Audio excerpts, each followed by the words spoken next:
বর্তমানে দেশে গার্মেন্ট শিল্প থেকে শুরু করে বিভিন্ন সেক্টরে কর্মজীবী নারীর সংখ্যা যতটুকু আমার ধারণা আছে 2 কোটিরও বেশি।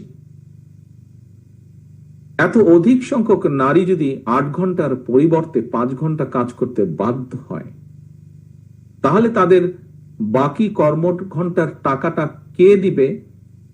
এটি একটি বিরাট প্রশ্ন।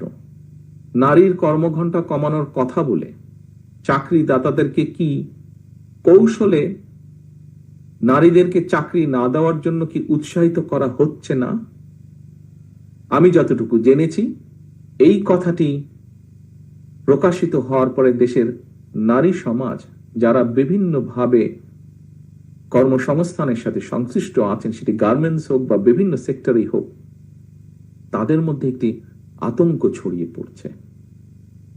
প্রিয় সম্মানিত উপস্থিতিবৃন্দ, মানুষ যখন কর্মহীন হয়ে পড়ছে, এমন পরিস্থিতিতে কর্মজীবী নারীদের মনে ছড়িয়ে পড়া যে চাকরির সংকোচনের আতঙ্ক,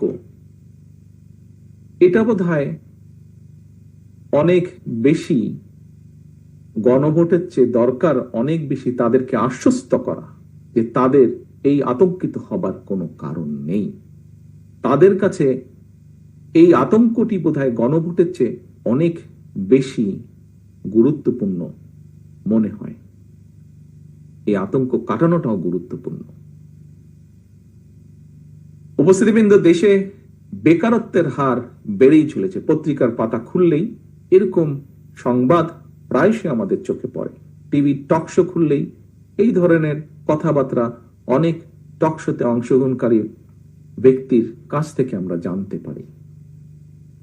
সম্প্রতি একটি বেসরকারি গবেষণা প্রতিষ্ঠানের রিপোর্টে বলা হয়েছে, দেশে বর্তমানে দারিদ্র্যের হার 28% এবং আরো 18% মানুষ যে কোনো সময় গরিব হওয়ার ঝুঁকিতে রয়েছেন। স্ট্যান্ডার্ড অনুযায়ী যেই স্কেলের নিচে গেলে গরিব বলে একজন মানুষকে মনে করা হয়, এরকম 18% মানুষ সেই ঝুঁকিতে রয়েছেন। দেশে শিক্ষিতদের মধ্যে বেকারত্বের হার বেড়েই চলেছে।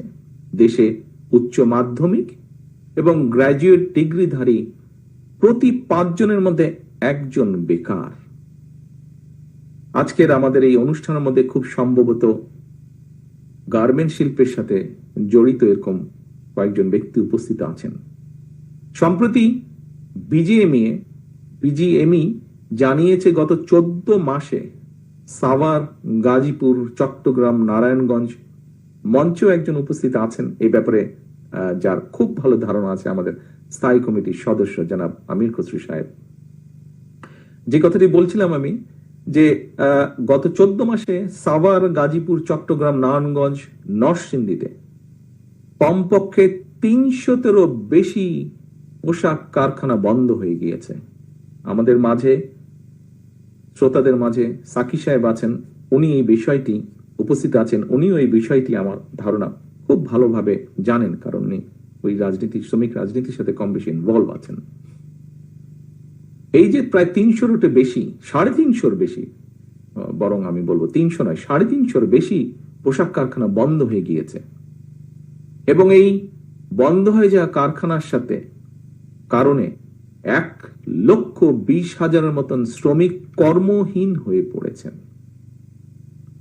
সম্মানিত উপস্থিতিবৃন্দ, কর্মহীন মানুষগুলোর কাছে রাষ্ট্রের 1000 টাকা ব্যয় করে কথিত গণভোটের চাইতে নিশ্চয়ই একটি চাকরি কি বেশি জরুরি নয়?